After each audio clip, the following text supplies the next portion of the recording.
pratiquement 3 jours dans la ville de Niamey, entraînant ainsi des sentiments de frustration et d'incompréhension, voire d'inquiétude du consommateur lambda. C'est une circulation fluide et des conducteurs totalement à l'aise au volant de leur voiture. Page inter de cette édition. Voilà Hugo Chavez quand il s'agit de parler en public. Ces déclarations ont fait le tour du monde. Voilà, ici se rejoint.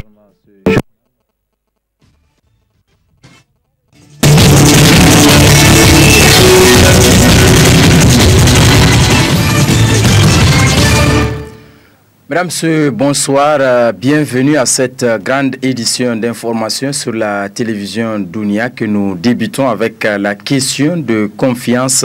Vous le savez, le gouvernement du Niger a engagé sa responsabilité devant le Parlement.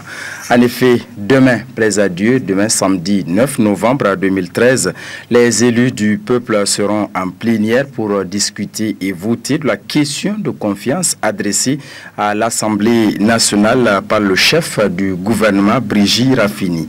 Un exercice inédit mais prévu par les dispositions constitutionnelles à travers l'article 107 et 108. On parle de question de confiance. Il y en a qui font un amalgame, ils parlent même de motion de confiance. On parle de motion de censure. Je pense que ce sont des expressions constitutionnelles qu'il faudrait peut-être distinguer. Alors, il y a la motion de censure, il y a la question de confiance. Nous sommes ici dans les rapports entre l'exécutif et le législatif. Alors, ces rapports sont déterminés par des actions de révocation mutuelle, en ce sens que l'exécutif, n'est-ce pas, par la personne du chef de l'État, peut dissoudre l'Assemblée nationale, mais aussi cette dernière peut mettre en jeu et peut renverser le gouvernement, soit par le vote d'une motion de censure, soit par le vote d'une question de confiance. Bon, la motion de censure, c'est tout simplement la mise en jeu de la responsabilité du gouvernement initiée par les parlementaires eux-mêmes. Tandis que ce à quoi on va assister demain matin, on l'appelle question de confiance. C'est une sorte de motion de censure aussi, mais cette fois-ci à l'initiative du gouvernement. Alors, la question de confiance ici, elle est déposée par le Premier ministre. Et il faut aller au-dedans des articles 107 et 108 de la Constitution pour voir un peu le mécanisme. L'article 107 d'abord. Il dit que le Premier ministre, chef du gouvernement, peut engager la responsabilité du gouvernement, n'est-ce pas, par le vote d'une motion de censure ou bien par un vote de défiance. Et on décrit un peu la procédure, mais maintenant, l'alinéa 3 de cet article-là dit que le Premier ministre peut engager devant le Parlement la question de confiance sur le vote d'un texte. Point. Et maintenant, l'article 108 revient en distinguant 3 situations différentes. On dit lorsque l'Assemblée nationale désapprouve le programme ou une déclaration de politique générale du gouvernement, donc là nous sommes dans un premier cas, le programme ou la politique générale du gouvernement, ils sont approuvés ou désapprouvés, et je pense que si on lit la Constitution ici, si on comprend, c'est juste par un vote simple. Voilà, vous avez plutôt suivi donc Maina Karté Boukar, il est secrétaire général de l'association nigérienne des constitutionnalistes du Niger, à propos bien sûr des raisons qui peuvent pousser un gouvernement à demander une motion de confiance. Je le disais donc tantôt, la question de confiance au niveau de l'Assemblée nationale qui engage la responsabilité du gouvernement. En effet, demain, plaise à Dieu, samedi 9 novembre, les élus du peuple seront en plénière pour discuter et voter la question de confiance adressée à l'Assemblée nationale par le chef du gouvernement, Brigitte Raffini. Un exercice inédit, mais qui est prévu par les textes fondamentaux du pays en l'article 107 et 108. Article 107 de la Constitution de la 7e République. La responsabilité du gouvernement peut être engagée devant l'Assemblée nationale soit par le vote d'une motion de censure, soit par vote de motion de confiance. Article 108 de la Constitution de la 7e République. lorsque l'Assemblée nationale adopte une motion de censure, désapprouve le programme ou une déclaration de politique générale du gouvernement ou lui refuse sa confiance à l'occasion du vote d'un texte, le Premier ministre remet au président de la République sa démission. Avant donc cette plénière tant attendue à propos de ces deux articles de la Constitution, notre équipe de reportage a fait un tour au niveau de la Commission des affaires juridiques et institutionnelles pour recueillir cet avis explicatif du député Saadou Dillé. Les constitutions antérieures l'avaient également prévu, mais il se trouve que c'est la toute première fois que nous assistons à un tel exercice. Mais, faut-il le rappeler, c'est les mêmes articles qui prévoient la motion de censure. Si c'était peut-être une motion de censure qu'on avait déposée, eh bien les Nigériens savent déjà de quoi il s'agit. Pour cette fois, c'est presque la même chose. Donc, oui, non, pas un jeu de mots, ce n'est pas les mêmes choses. La motion de censure, c'est les députés qui l'initient. Par contre, la motion de confiance, c'est le gouvernement même. Vous constaterez que depuis le départ présumé de notre grand allié, le modem Lumana FA, il y a une sorte de crise de confiance par rapport notamment à la majorité qui soutient le gouvernement de Brigitte Rafini actuellement. Motion de confiance ou question de confiance, quel contour juridique faut-il retenir? Le Premier ministre pose une question de confiance. Autrement dit, en terre à terre, il voudrait savoir la majorité des députés qui soutiennent l'action de son gouvernement. Si jamais sa majorité ne vote pas le programme soumis, le gouvernement tombe. Voici donc ce qu'il faut retenir de ces avis exprimés des députés nationaux. Les débats seront sans doute très houleux au niveau de l'hémicycle de l'Assemblée nationale. L'essentiel que ce vote puisse servir positivement les règles du jeu démocratique au Niger. Autre aspect de cette édition, la boucle ferroviaire Cotonou-Niamey-Ouagadougou-Abidjan sera bientôt une réalité. Un mémorandum a été signé le 7 novembre dernier à Cotonou, au Bénin, par le président Issoufou Mahamadou et son homologue du Bénin, Boni Yahi, le groupe Bolloré et le groupe Banque Bolloré. Des engagements fermes ont été pris pour la réalisation du projet. Cette prouesse de la diplomatie économique du Niger a inspiré ce commentaire de la rédaction. Ce fut un jour historique parce que c'est depuis 1946 que le chemin de fer s'était arrêté à Parakou. La voie ferrée devrait continuer jusqu'au Niger, mais hélas, il n'en a rien été.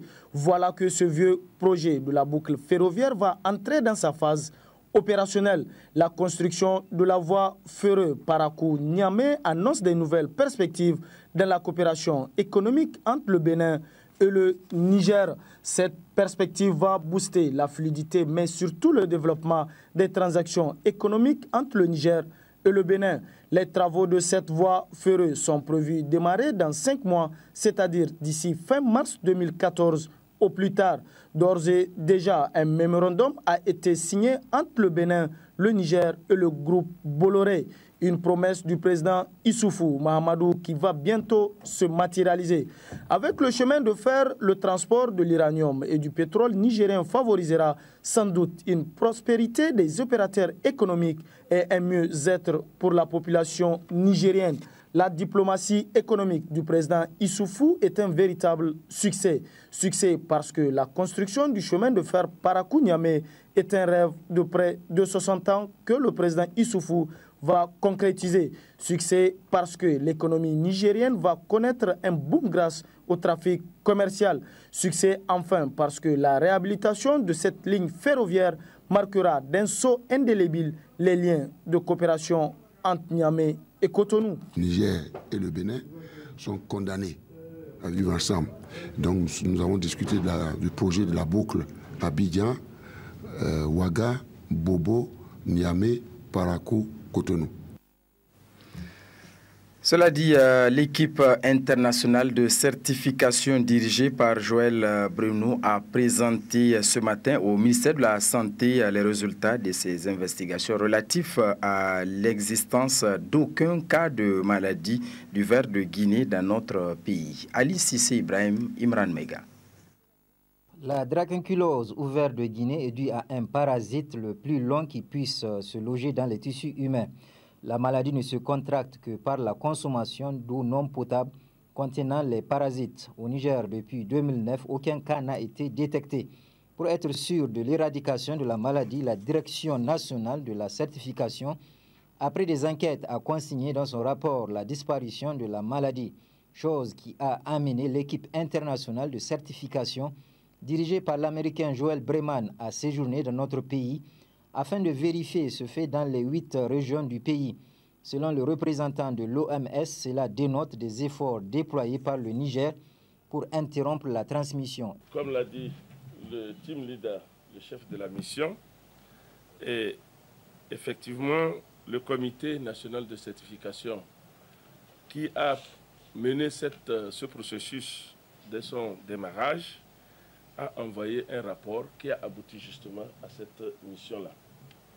Et nous voudrons ici relever que nous sommes presque à la pré-étape de la certification, puisque le rapport sera présenté à la commission internationale au niveau de Genève, et c'est suite à cela que, effectivement, le Niger sera certifié comme définitivement débarrassé de cette endémique, le ver de Guinée.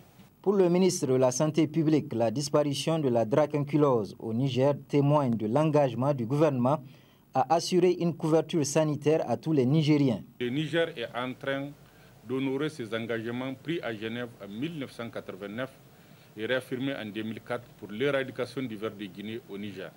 En effet, de 32 829 cas en 1991 à 0 cas autochtones du ver de Guinée en fin 2009, ensuite remplir les conditions de sa certification en 2013, cela relève de la détermination et de la persévérance des acteurs.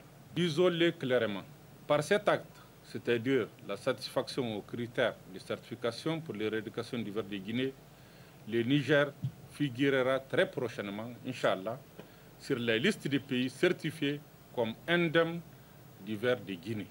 Cependant, pour s'assurer complètement qu'aucun cas de ver de Guinée ne subsiste dans notre pays, Joël Breman, chef de l'équipe internationale de certification, a formulé des recommandations. Nous recommandons à redynamiser les comités de gestion des points d'eau villageois, à assurer la mise à jour régulière de la situation de fonctionnement des points d'eau au niveau national en général et dans les zones à risque en particulier, et à sensibiliser les populations sur l'importance de la consommation effective de l'eau potable. Malgré les résultats atteints au Niger concernant le ver de Guinée, la vigilance est de mise, a souligné Joël Breman, pour qui le montant de la récompense dans l'annonce d'un cas de ver de Guinée doit passer de 20 000 à plus. Un mot de religion dans ce journal. Depuis le mardi dernier, vous le savez, les musulmans du monde entier ont entamé la nouvelle année du calendrier hégirien. Il s'agit donc de l'année 1435 du premier mois, qui est le mois de Muharram, qui a de nombreuses significations. Quelles sont ses vertus et quels comportements doivent adopter les musulmans au cours de ce mois béni? Écoutons les explications de Al-Arama Ablaziz. Les vertus, nous savons très bien qu'il y a d'abord cette grande joie que les musulmans en ont, qui est la rencontre donc du nouveau an. Mais le nouveau an se rencontre avec la fin du grand pèlerinage, le grand voyage, et donc le grand hajj. Donc c'est d'abord la première vertu que l'année finit avec le hajj et que c'est le mois de Muharram qui vient donc annoncer la fin de ce hajj-là. Et c'est pour cela il est donc édifié, car le hajj est le 5e pilier de l'islam. Donc le mois de Muharram vient juste après donc, le 5e pilier de l'islam. Donc c'est pour cela qu'il vient juste après donc, le mois de Hajj. Et la deuxième vertu qu'il y a dans ce mois de Muharram, il fait partie des 4 mois bénis dans lesquels Allah a interdit donc, de faire la guerre et il a recommandé aux musulmans de poser leurs armes. Donc Allah a mis un certain nombre donc, de lois et un certain nombre d'interdictions dans ce mois de Muharram. Le troisième des vertus, c'est que l'année commence avec le mois de Muharram. Donc c'est le premier mois du calendrier lunaire du musulman. Alors le musulman doit faire donc, le bilan et se demander ce qu'il a fait dans l'année précédente. Et maintenant, une nouvelle année donc s'annonce. L'année donc 1435 de l'Hégire qui vient de s'annoncer. C'est l'une des vertus aussi du mois béni de Muharram. Le mois béni de Muharram a un certain nombre de comportements que le musulman devrait observer pendant ce mois-là. Il y a donc un jeûne à observer pour les musulmans, car c'est le mois dans lequel Allah a sauvé le peuple de Noé et il a anéanti les mécréants. Et c'est dans ce mois-là qu'il a sauvé aussi le peuple de Moïse et il a anéanti Pharaon et tout son peuple. Et c'est la 10e journée donc, de ce mois béni de Ramadan. Donc ce n'est pas le jeûne de tout la dizaine, mais c'est le jeûne de la 10e journée qui est donc connu par la tradition du messager. Et c'est une journée que jeûnaient les juifs et les chrétiens. Mais pour se différencier des chrétiens et des juifs, le messager a dit jeûner soit une journée avant ou une journée après ce mois. Donc c'est pour cela que le musulman a ce comportement à observer dans la 9e et la 10e journée du mois de Ramadan, ou la 9e, 10e et 11e, ou la 10e et la 11e journée. Donc voilà les jours que le musulman devrait jeûner.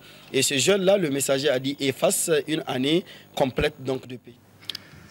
Actualité dans nos régions à présent avec l'ouverture à Tawa d'un atelier d'appui à l'implication des collectivités dans le cadre du renforcement des systèmes d'évacuation sanitaire dans la région de Tawa, organisé par le conseil régional avec l'appui de Médecins du Monde.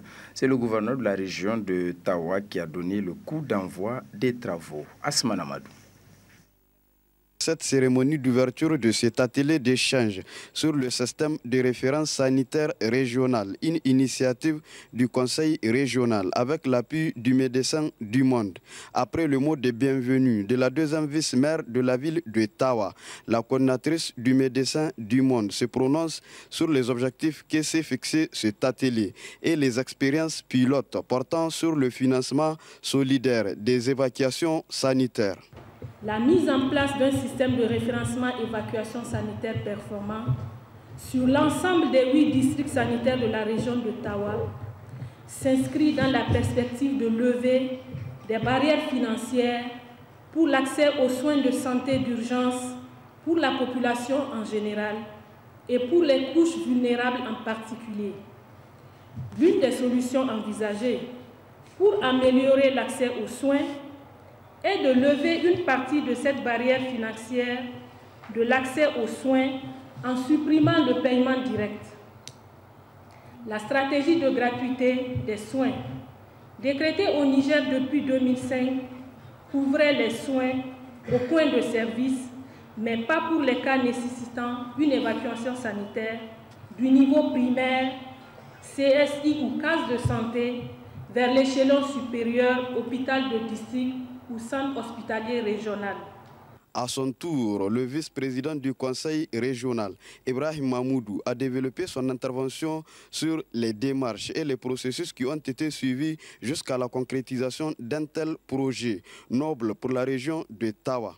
Il a par la suite souligné quelques difficultés relatives au système d'évacuation sanitaire. Je puis vous affirmer qu'en ce qui concerne le référencement, la région de Tawa a fait d'énormes progrès avec les tests pilotes concluants opérés dans les départements de Keta et d'Ilela, ainsi que sur les ébauches du système d'évacuation initié dans les districts de Bouza, Madawa et Koyi. Concernant les résultats enregistrés au niveau des 2 sites pilotes, c'est-à-dire à Keta et Ilela, permettez-moi de louer la participation non moins importante des collectivités locales dans leur atteinte.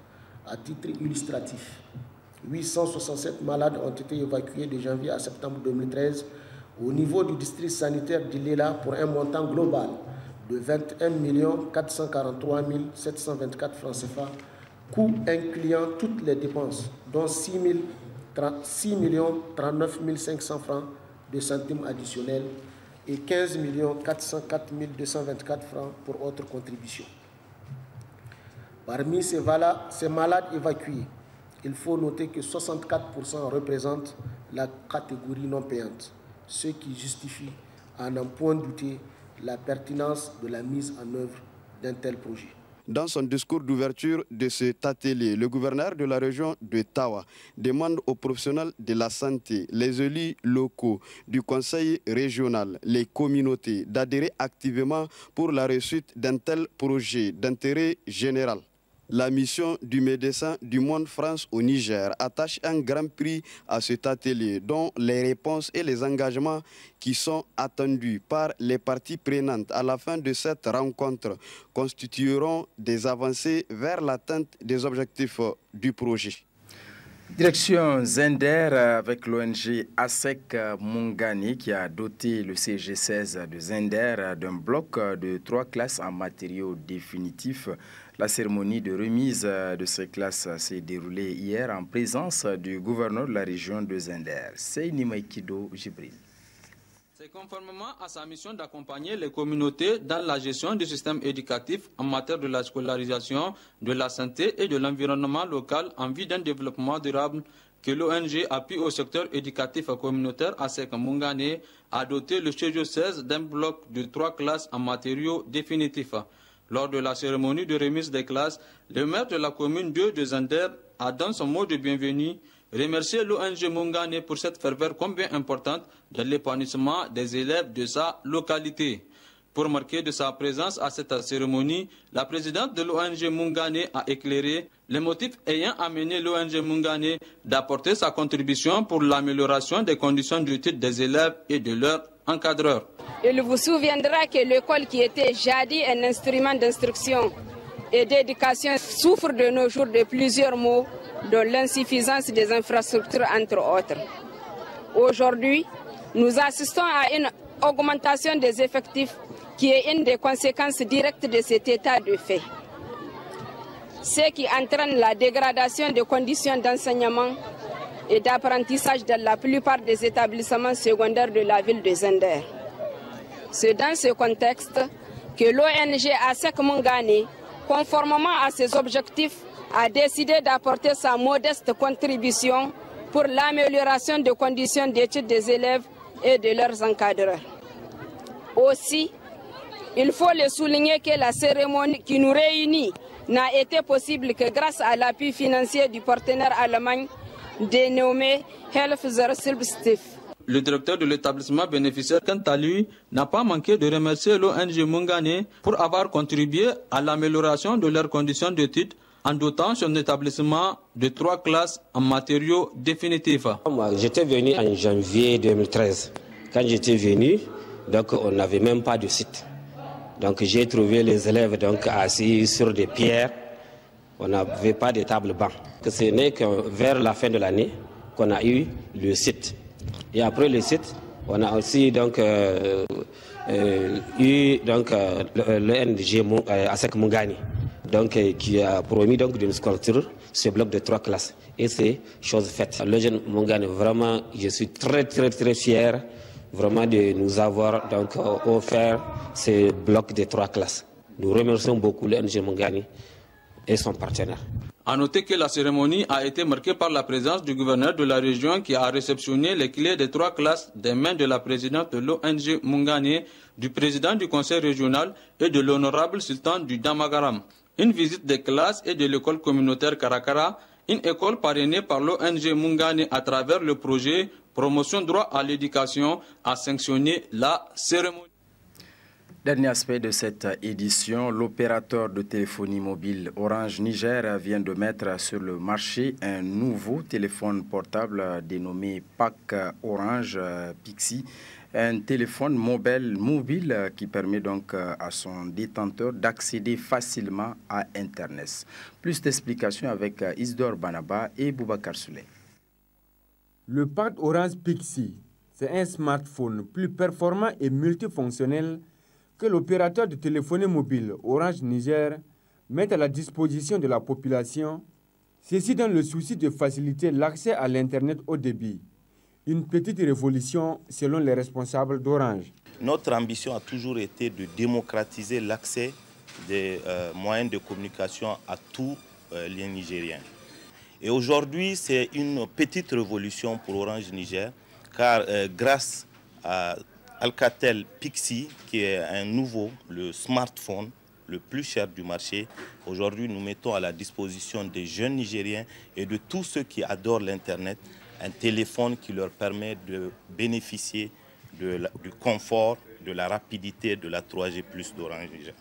L'acquisition de ces téléphones portables à écran large donne droit à plusieurs avantages afin de permettre aux clients de mieux profiter des offres. C'est un smartphone et lorsqu'on dit smartphone, pour ceux qui l'utilisent, c'est un téléphone intelligent et qui, pour la première fois, est à la portée de tous les Nigériens parce qu'il coûte 39 000 francs seulement.